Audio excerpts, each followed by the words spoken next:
तो गीता में श्री कृष्ण अर्जुन को कहते हैं कि अर्जुन, ऐसा कोई समय नहीं था जब तुम नहीं थे या मैं नहीं था। तो उसी बात को थोड़ा अगर आगे आप विचार करें तो ये भी सही है कि फिर ऐसा भी कोई समय नहीं था जब दुर्योधन नहीं थे। यदि श्री कृष्ण सदा थे और अर्जुन सदा थे तो दुर्योधन भी सदा रहे हैं, आज भी हैं, आगे भी रहेंगे। और इन दुर्योधनों से निपटने के लिए फिर गीता की जरूरत भी हमेशा पड़ती है। तो समाज में जितनी भी तरीके की अंधी ताकतें हैं जो हिंसा का रास्ता लेती हैं, निर्दोषों की हत्या करती हैं, जिन्हें कुछ समझना बूझना नहीं है, जो अपनी अंधी मान्यताओं पर चलती हैं और जो उन मान्यताओं को न माने उस पर प्रहार करती हैं, आघात करती हैं, हत्या करती हैं, इनसे तो रण होता आया है सदा। श्री कृष्ण भी गए थे दुर्योधन के पास, पूरा प्रयास करा था पर समझा नहीं पाए। लेकिन अगर युद्ध जीतना है तो गीता चाहिए होगी। अगर हम ये सोचें कि सिर्फ शस्त्रों के इस्तेमाल से युद्ध जीता जा सकता है, बल प्रयोग से युद्ध जीता जा सकता है, तो ऐसा नहीं है। अर्जुन एक बाण भी नहीं चला पाते अगर गीता नहीं होती। तो आज तो और जरूरी है कि जब धर्म के नाम पर ही युद्ध छिड़ा हुआ है कि हमें पता तो चले कि वास्तविक धर्म कहते किसको हैं। और जब वास्तविक धर्म पता चलता है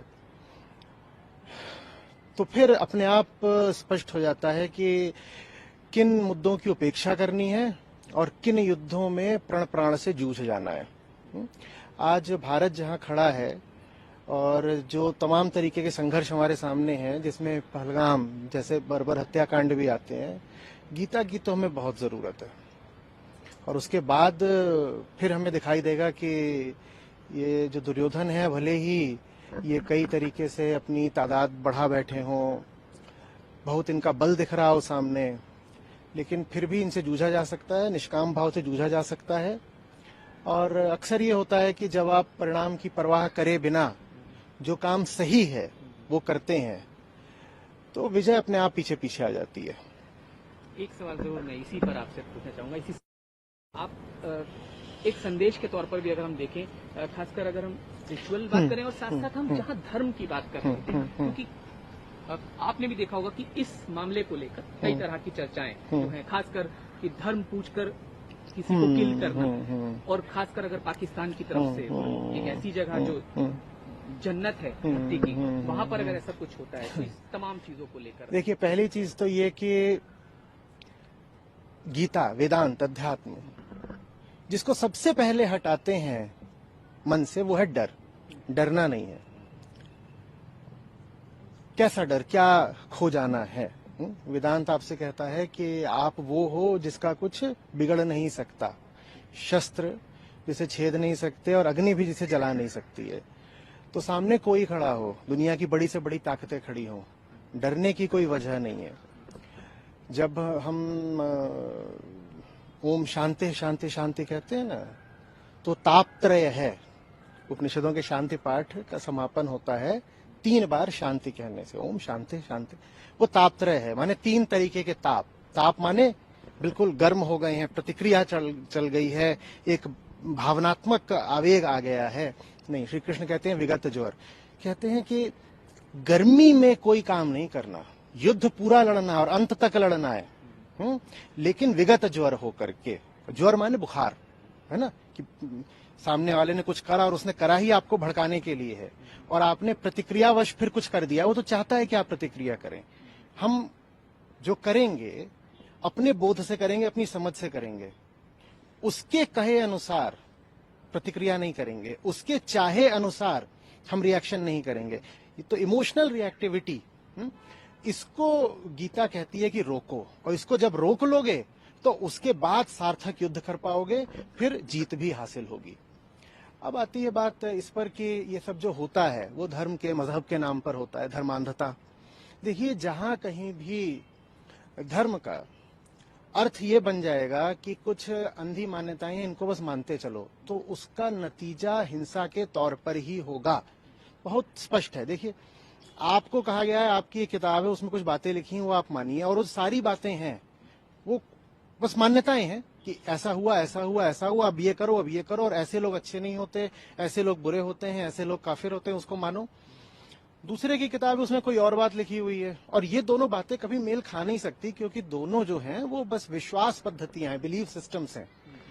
और बिलीफ सिस्टम्स तो लगभग हर धार्मिक धारा में होते हैं, लेकिन उनमें बोध के लिए जगह होनी चाहिए ना।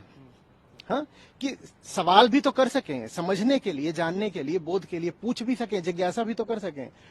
पर जहां पर जिज्ञासा के लिए कोई जगह नहीं होती, वहां बड़ी धर्मांध कट्टरता पनपती है। और आदमी सोचने लगता है कि उसकी जो मान्यता है, उसकी जो बिलीफ है, वही सत्य है, और जो उसकी मान्यता पर नहीं चल रहा, वो गंदा आदमी है, विधर्मी है, काफिर है, और उसको मारना भी जायज हो जाता है। और मारने के बाद आदमी यही नहीं करता कि बस मार दिया, वो कहता है मैंने तो कोई बहुत अच्छा काम करा है, मैंने तो बहुत बढ़िया काम करा है। अभी हाल में था, मैं पढ़ रहा था, कोई पाकिस्तानी आतंकवादी था, और भारत में वो मारा गया। तो पाकिस्तान में उसके पिता ने अगले दिन उसकी शादी की दावत रखी। बोले अब ये ऊपर गया है तो इसके ऊपर हूरों से अभी शादी हो रही है। अब जब ऐसी आप मान्यता रख लोगे, ऐसी आप कहानियों का नाम धर्म रख दोगे, तो फिर दुनिया भर में रक्तपात होना तय है।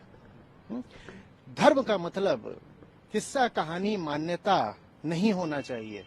आप किस चीज में विश्वास करते हैं, यकीन करते हैं, ये धर्म नहीं है। स्वयं को जानना और जीवन को जानना, इसका नाम धर्म है। और यही धर्म सनातन है, इसी का नाम वेदांत है।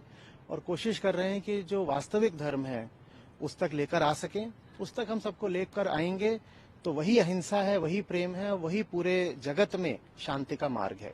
एक आखिरी सवाल जरूर आपसे पूछना चाहूंगा। जिज्ञासा, हाँ, जब गुनाह करे उसके बाद वो आंख भी दिखाए, उसके बाद वो गला काटने की भी धमकी दे, ऐसे में क्या करें? नहीं, देखिए, जो गलती करेगा 90% संभावना है कि वो आंख भी दिखाएगा और धमकी भी देगा, क्योंकि डर और आक्रामकता हमेशा एक साथ चलते हैं। डर और आक्रामकता, जो इतना डरा हुआ होता है ना, वो बाहरी तौर पर उतना हिंसक हो जाता है।